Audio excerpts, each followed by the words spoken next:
안녕하세요. 주식의 소리의 애솔입니다. 7월 1일에 청약이 진행되는 레메디 조금 급하네요. 수요 예측 결과가 벌써 나왔습니다. 미리 살펴보시고 여유 있게 준비하세요. 자, 레메디는 엑스레이의 역사를 바꾸고 있는 기업입니다.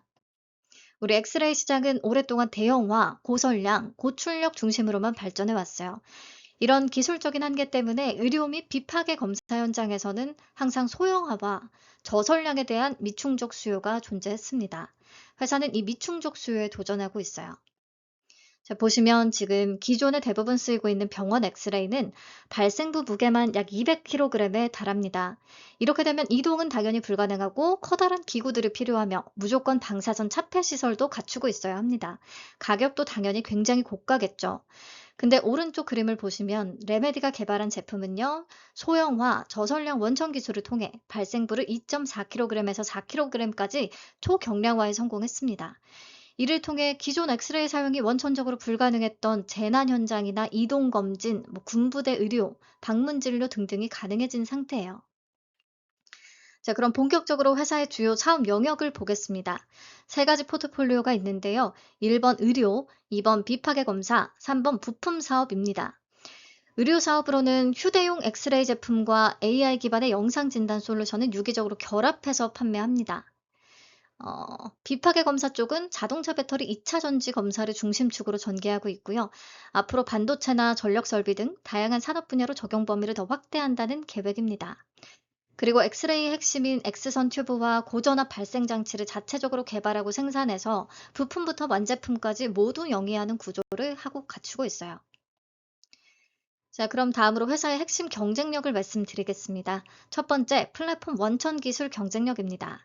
사실 소형화, 저설량, 고화질은요, 물리적으로 서로 상충되는 특성이 있어서 동시에 구현하기가 매우 어려웠습니다. 근데 레메디는 10가지 핵심 원천 기술, 저설량 고화질 기술 5가지와 소형화 기술 5가지를 독자적으로 구축해 이 한계를 극복시켰어요.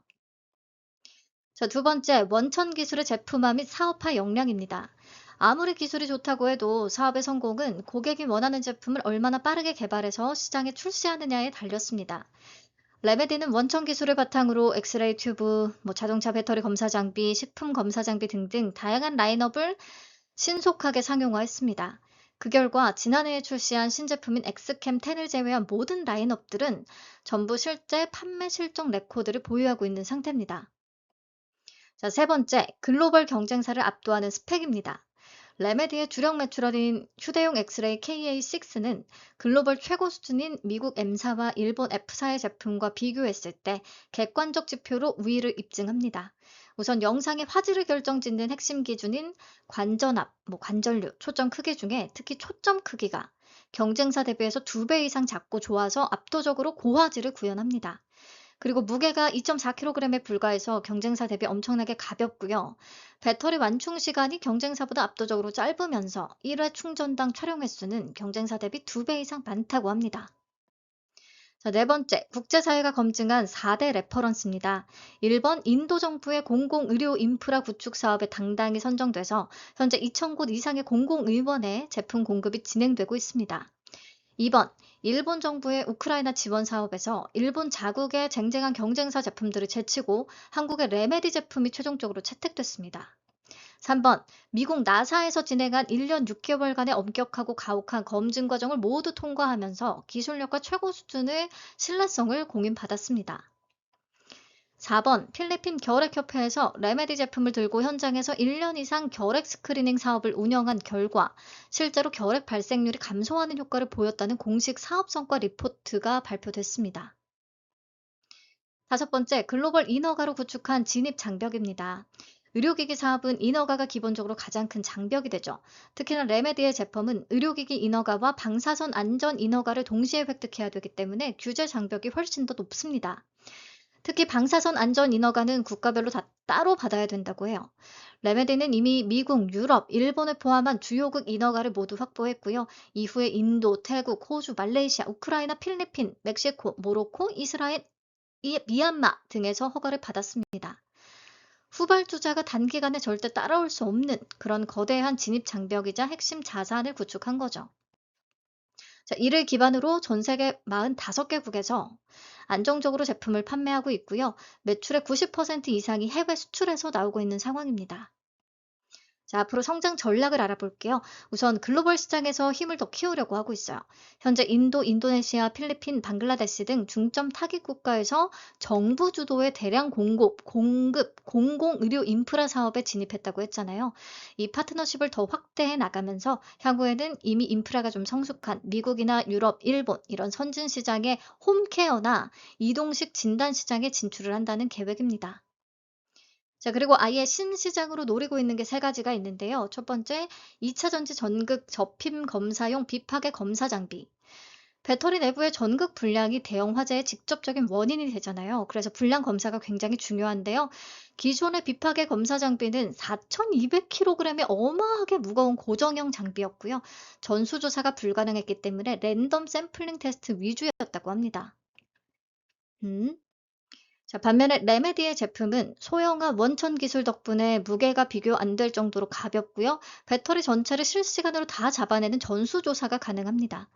현재 엄격한 신뢰성 기준을 요구하는 미국 UL 인증을 이미 획득했고, 미국 혼다와 LG 합작법인, GM과 LG 확장법인, 캐나다 합작법인 및 국내 주요 배터리 생산 라인에 실제로 적용이 돼서 셋업 및 가동 중이라고 합니다.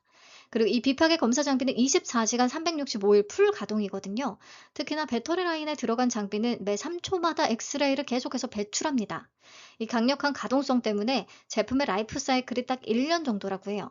그렇다면 장비를 한번 팔고 끝나는 게 아니라 1년 주기로 소모성 부품과 장비의 반복 매출이 발생하게 되는 엄청난 락인 구조를 가질 수가 있겠습니다. 자, 두 번째 신시장은 우주 산업입니다. 2023년 미국 나사가 레메디 홈페이지를 통해서 직접 제품 구매 문의를 해오면서 관계가 시작이 됐대요. 이 나사 글렌 연구소에서 1년 6개월 동안 우주 극한 환경 테스트를 진행해서 성능 검증 끝냈고요. 이후 미국 조달청의 공식 등록 및 제품 공급이 완료된 상태입니다. 특히나 올해 2026년에는 레메디 제품이 스페이스X 프로젝트에 최종적으로 선정돼서요. 향후 스페이스X 우주선에 실제로 탑재될 것이라는 공식 통보를 정식으로 수령했어요. 그래서 세계 최고 기관인 나사와 스페이스X가 인정한 기술력으로 향후 우주산업 밸류체인 확장 가능성 무궁무진하다는 회사 측의 설명입니다. 세 번째, 글로벌 핵심 부품 시장을 노리고 있습니다. 자체 개발한 소형 저설량 엑스레이 튜브와 고전압 발생 장치를 이미 내부 제품에는 100% 적용하고 있고요. 그 기술력을 인정받아서 독일, 일본, 중국, 미국 등의 글로벌 의료기기 고객사들한테도 부품을 단독 판매 진행하고 있는데요. 상장 이후에는 생산 캐파와 영업력을 키워서 부품 사업을 더 본격적으로 대형화한다는 계획입니다. 요 정도 정리하고 실적 보겠습니다. 최근 3년간 연평균 매출 성장률 30% 정도를 보이고 있습니다. 특히나 26년 1분기 실적은 전년 동기 대비 무려 142%나 성장한 94억 원의 매출을 기록했고, 동시에 영업이익률도 36%까지 서프라이즈를 기록했어요. 1분기 영업이익이 지난해 연간 실적을 이미 상회한 상태입니다. 이게 인도 정부양 대량 수주 물량이 본격 반영된 덕분이거든요. 그렇다면 혹시나 단발성 매출에 그치지는 않을까? 이에 대해 회사 측은 현재 다른 중점 국가들의 공공 인프라 입찰 프로젝트가 계속 나오고 있기는 해서 일회성에 그치지 않을 거라고 얘기는 하지만요. 이 정도의 성장세가 지속될지는 불확실성이 있긴 해요. 왜냐하면 입찰을 따냈다는 건 아니니까. 그래도 현재 실적 추이는 매우 긍정적이다. 자, 공모가 어떻게 산정했는지 보겠습니다. 비교 기업으로는 한국 기업 중에 뷰웍스 하나 선택했고, 그 밖에 중국의 아일레이 그룹과 핀란드 디텍션 테크놀로지를 선정했어요. 그렇다 보니까 뷰웍스의 퍼는 10배밖에 안 되는데, 나머지 해외 기업들의 밸류가 굉장히 높아서 전체적인 평균 퍼를 올린 그런 느낌을 지을 수가 없긴 하거든요. 아무튼 28년 추정 순이익 기반 주당 평가가액 32,639원 산출했고요. 여기에 할인율 4.5%에서 36.6%를 적용, 최종적으로 밴드는 17,800원에서 27,000원을 제시했습니다. 회사 측은 고평가 논란에 대해서는 할인율을 이렇게 높게 줬기 때문에 시장 친화적인 밸류다라고 얘기를 하거든요. 근데 미래 추정치를 썼으면 공모주로서 크게 할인하는 거는 당연한 거고, 비교 기업 선정과 적용퍼에서부터 욕심을 덜어내는 게 그게 맞다고 생각합니다. 근데 얘는 스페이스X 관련주 이런 걸로 높은 밸류를 부여받을 수는 있을 것 같아요. 네, 그럼 수요일치 결과 바로 이어서 확인해 보죠. 경쟁률 1146.41 대 1, 2246개의 기관이 참여했습니다. 참여 건수로 보면 레몬헬스케어와 비슷한 수준이에요.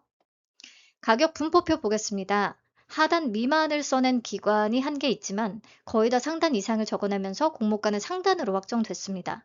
개인적으로는 조금 아쉬운 결과라고 생각해요.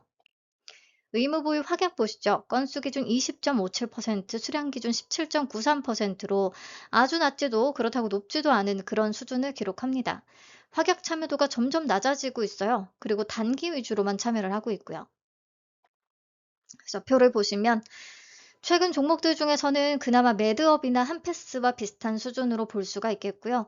그래도 두 종목은 둘 다 최종적으로 80% 이상이 잡혔었거든요. 레메디도 KB증권이 잘만 잡아준다면 최종 수치는 우리 생각보다 더 높을 수가 있습니다. 자, 참여 기관 수가 적지 않기 때문에 그런 거고요. 그래서 수혜주 결과는 종합적으로 좋다라기보다는 그냥 무난한 정도다라고 봐야 될 것 같으네요. 자, 공모 개요 체크하겠습니다. 공모가가 27,700원에 확정이 되면서 공모 금액은 약 248억 원, 시가총액은 약 1,579억 원의 사이즈로 상장을 추진합니다. 청약은 7월 1일부터 2일까지 진행되고 환불이 또 4일 걸려요. KB증권이 맨날 이러네요. 그리고 상장은 7월 13일 단독으로 예정돼 있습니다. 최소 수량은 10주, 증거금 10만 3,500원 준비하면 되겠고요. 자, 이번 공모 신주 모집 100%로 진행되고요. 우리 사주 조합에 배정된 물량은 없습니다. 넘어가서 상장일 유통 물량 체크할게요. 주식 총수의 41.03%에 해당하는 312만 9,160주는 상장 당일에 바로 나올 수 있습니다. 공모가 기준 금액으로는 약 648억 원. 딱히 가볍진 않습니다. 최종적으로 만약에 확약이 70에서 80% 잡혀준다고 하면 유통가는 금액은 400억 원 완전 후반대 또는 500억 원 초반대까지 내릴 수 있을 것 같기는 한데요. 그렇다고 해도 아주 가벼운 사이즈가 되지는 않을 듯 합니다. 그리고 기존 주주의 비중이 61.65%로 조금 많은데요. 벤처금융과 전문 투자자, 개인 등의 물량이 있고요. 유상증자 발행 내역 참고해서 봤을 때 발행가액이 기간별로 63원, 797원, 2,500원대, 2,700원대, 3,706원, 5,905원, 6,500원, 18,000원 요 정도 수준이기 때문에 공모가보다는 모두 낮은 가격에 들어와 있습니다. 그래서 제가 레메디를 종합적으로 정리를 해봤을 때요. 장점은 나사와 스페이스X까지 선택한 기술력을 꼽을 수가 있겠고요. 실적도 급상승세, 가파르게 상승하고 있다는 게 좋긴 했어요. 그리고 단독 상장이라는 거 장점입니다. 하지만 단점, 실적 추이 너무 좋고 스페이스X 엮여있긴 하지만 다소 고평가된 느낌은 이미 지울 수가 없고 환불 4일에 딱히 유통 물량의 장점도 없어서 공모주로서는 높은 점수를 주기는 어려울 것 같습니다. 그래서 우리가 다음 주에 상장하는 저스텍과 스트라드 비전을 통해서 수급을 다시 제대로 확인하고요. 레메디로 크게 수익을 낼 수 있을 것인지 비례손익비를 잘 따져봐야 될 것 같아요. 배정 물량과 청약 한도 체크할게요. KB에 30만 주가 배정돼서 균등 물량은 15만 주. 공모 물량 자체가 되게 작습니다. 청약 수수료는 1,500원이고 당일 개설후에 바로 참여 가능하고요. 일반 등급이면 만 주까지 청약 가능한데 증거금으로 1억 350만 원이 되겠네요. 최소는 10주, 증거금 10만 3,500원. 자, 균등부터 예상해보죠. 지금 청약 건수 자체가 점점 줄어들고 있습니다. 앞에 KB에서 진행된 레몬헬스 케어 같은 경우에 청약 건수가 32만 건에 약간 못 미치는 수준이었잖아요. 그래서 비슷하게 32만 건을 잡았습니다. 그러면 균등 수량은 0.47주. 워낙에 균등 배정 물량이 적어서 어쩔 수는 없네요. 자, 증거금은 7조 원 정도를 예상하고요. 이때 비례 경쟁률 4,509대 1입니다. 비례 한 주를 안전하게 받기 위해서 4,000주를 청약한다면 필요한 증거금이 4,140만 원. 이게 공모 물량이 너무 적다 보니까 그렇습니다. 그러면 1억 350만 원으로 만주 청약 시의 기대 수익을 계산해 보고 마치도록 할게요. 균등은 빵주, 비례는 2주 가능하다면 배정 금액은 41,400원이고요. 기대 수익률을 제가 50에서 100% 정도를 잡아봤는데 50% 기준 27,000원, 80% 기준 33,120원, 더블 가줘야 41,400원이 됩니다. 4일치 파킹 이자는 약 23,030원이고요. 이게 공모 물량이 워낙 적어서 비례 경쟁률은 높을 수밖에 없고, 그리고 환불은 4일이고, 그렇다고 얘가 더블 이상 엄청나게 막 치고 나가기에는 약간은 애매한 부분들이 있다 보니까 크게 재미없는 종목이 될 가능성이 있어 보입니다. 경쟁률이 제 예상보다 훨씬 낮다면 또 모르겠지만요.